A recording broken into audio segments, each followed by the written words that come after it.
Assalamualaikum warahmatullahi wabarakatuh. Kami dari kelompok 2 ingin menampilkan hasil diskusi kami yang berjudul tentang hakikat pengetahuan. Sebelumnya terima kasih kepada dosen pengampu Ibu Profesor Dr. Hasnah Faizah ARM Home atas kesempatannya kepada kami untuk menampilkan hasil diskusi kami. Kelompok kami terdiri dari 4 orang. Yang pertama itu ada Ibu Indah Efriani Zahara, yang kedua ada Ibu Samsinar, dan yang ketiga ada Bapak Satria, dan yang keempat saya sendiri, Satri Widianti. Nah, untuk materi pertama akan dijelaskan oleh saya sendiri, yaitu tentang pengertian pengetahuan. Dari sisi etimologi dijelaskan di Encyclopedia of Philosophy bahwa kepercayaan yang benar adalah pengetahuan.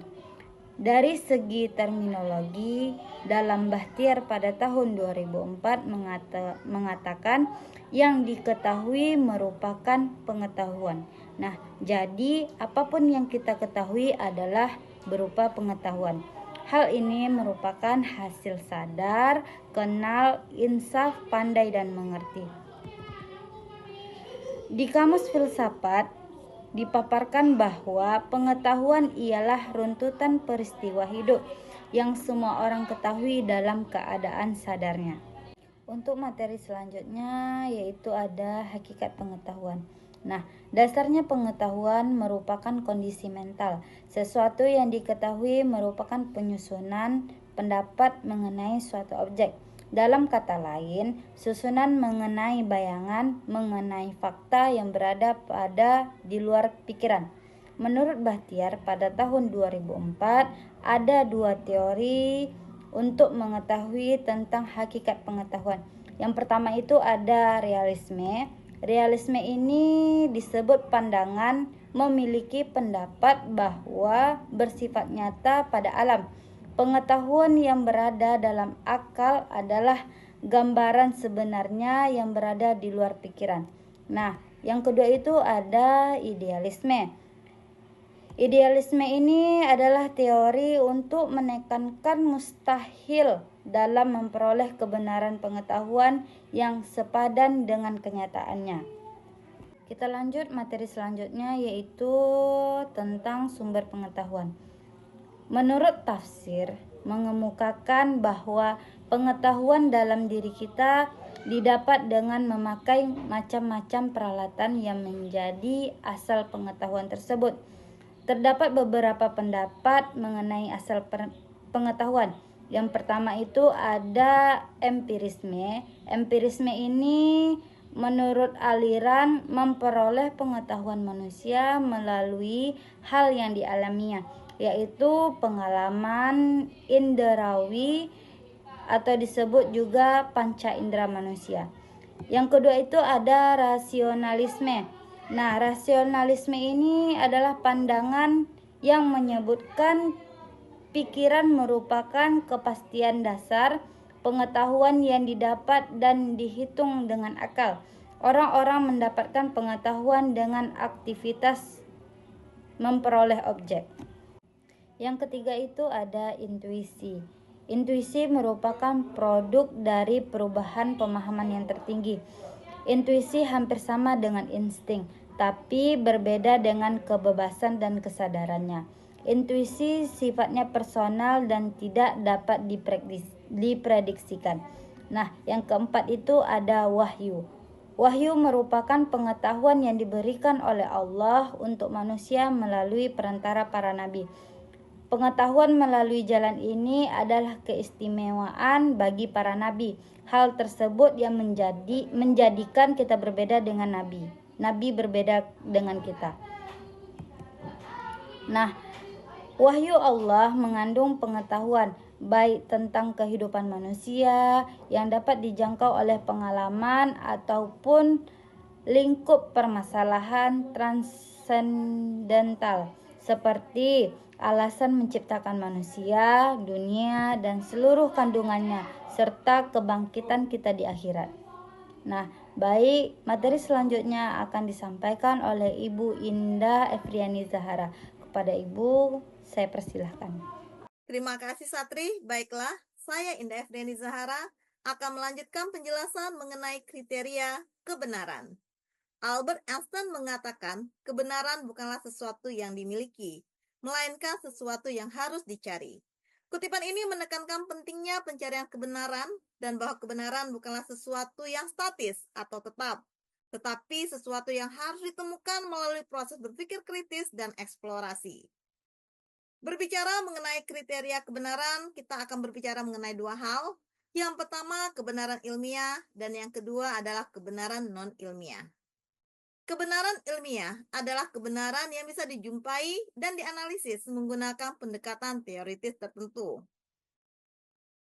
Ada beberapa pendekatan yang sering digunakan seperti pendekatan pragmatis, pendekatan korespondensi, serta pendekatan koherensi. Pendekatan pragmatis. Menurut Dale Conti 2024, suatu pernyataan dianggap benar jika memiliki konsekuensi praktis dan berguna dalam kehidupan nyata. Contohnya, jika seseorang minum air saat haus dan rasa hausnya hilang, maka pernyataan bahwa minum air menghilangkan rasa haus dianggap benar secara pragmatis.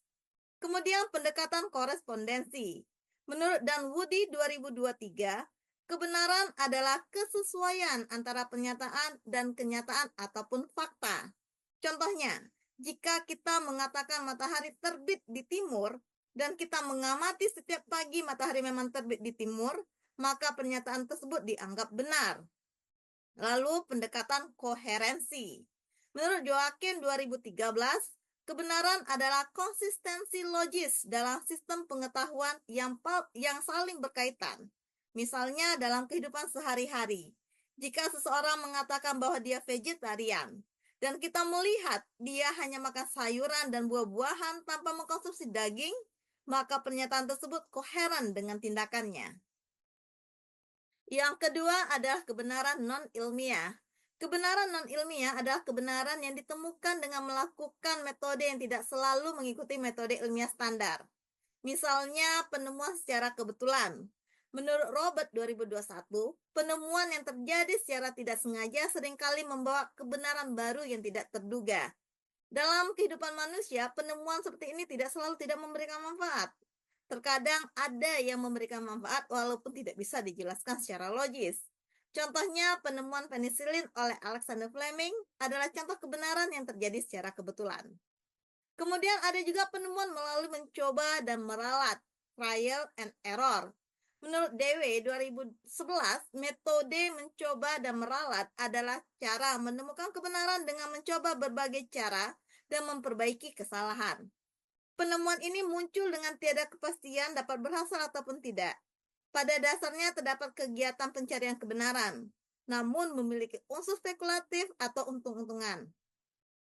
Misalnya menemukan cara terbaik untuk memasak steak yang sempurna dengan mencoba berbagai metode memasak hingga menemukan resep yang paling sempurna atau cara memasak yang paling sempurna yang sesuai dengan selera Anda. Berikutnya penemuan melalui kewibawaan dan otoritas. Menurut Sandrock 2014, kebenaran dapat diterima berdasarkan otoritas seseorang atau institusi. Contohnya, seorang mahasiswa yang mempelajari teori atau temuan ilmiah dari dosennya. Dosen sebagai figur otoritas dalam bidang akademik memberikan informasi yang dianggap benar dan sudah terbukti dalam disiplin ilmu tersebut.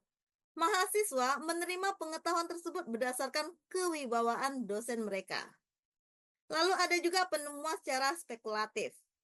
Menurut Plato, spekulasi adalah cara memperoleh kebenaran melalui dugaan tanpa bukti konkret. Dalam mencari kebenaran, mungkin seseorang membuat beberapa alternatif pemecahan, yang kemudian dipilih satu alternatif yang dianggap paling baik. Contoh, mencoba memprediksikan tren mode tahun depan berdasarkan pengamatan tren masa lalu dan intuisi. Dan yang terakhir ada penemuan kebenaran melalui pikiran kritis dan rasional.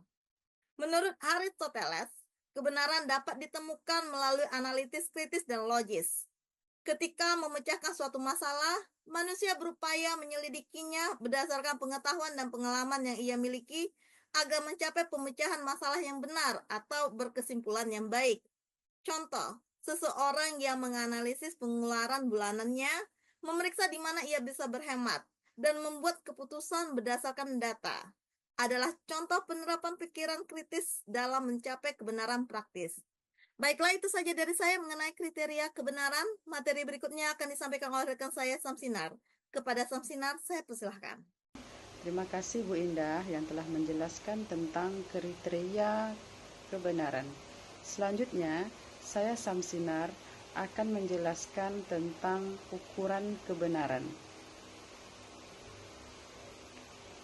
Ukuran kebenaran dalam filsafat ilmu merupakan konsep yang kompleks dan beragam, mencakup berbagai teori yang berusaha menjelaskan bagaimana kebenaran dapat diukur dan dipahami. Berikut adalah beberapa perspektif utama mengenai ukuran kebenaran dalam konteks filsafat ilmu. Yang pertama adalah teori korespondensi. Pada teori korespondensi menyatakan bahwa kebenaran adalah kesesuaian antara pernyataan dan realitas. Suatu proposisi dianggap benar jika ia mencerminkan keadaan dunia yang sebenarnya. Contohnya, pernyataan air mendidih pada 100 derajat Celcius dianggap benar jika dan hanya jika air benar-benar mendidih pada suhu tersebut. Yang kedua adalah teori koherensi. Pada teori koherensi menekankan bahwa kebenaran ditentukan oleh konsistensi antara berbagai proposisi dalam suatu sistem. Sebuah pernyataan dianggap benar jika ia dapat diintegrasikan dengan baik ke dalam jaringan proposisi lain yang sudah diterima sebagai kebenaran. Misalnya, dalam sains, teori-teori harus saling mendukung satu sama lain untuk dianggap valid. Yang ketiga, teori pragmatis. Dalam teori pragmatis, kebenaran diukur berdasarkan hasil praktis atau manfaat dari suatu pernyataan. Suatu ide atau teori dianggap benar jika ia memberikan solusi yang efektif terhadap masalah yang dihadapi. Dalam konteks ini, kebenaran bersifat lebih fleksibel dan dapat berubah seiring perkembangan pengetahuan dan pengalaman. Demikianlah yang bisa saya sampaikan tentang ukuran kebenaran. Selanjutnya, teman saya Satria akan menyampaikan tentang kriteria berpikir dan agama sebagai teori kebenaran. Saya akan melanjutkan materi yang telah disampaikan oleh rekan saya tadi. Dalam menemukan kebenaran ilmiah, ada 3 tahapan yang harus dilalui. Yang pertama, skeptik, cara berpikir ilmiah yang dimana ketika kita menerima kebenaran, kita tidak menerimanya secara mentah, melainkan kita mencari fakta-fakta terbarunya. Dengan begitu, kita mendapatkan kebenaran secara faktual, secara nyata. Nah, yang kedua, menemukan tingkat kebenaran ilmiah secara analitik, di mana ketika kita menemukan permasalahan dalam menyelesaikannya, kita tidak perlu tergesa-gesa. Kita di posisi itu kita perlu menimbang bagaimana yang harus kita kerjakan dulu, bagaimana penyelesaian masalah yang kita hadapi ini supaya bisa menjadi lebih mudah.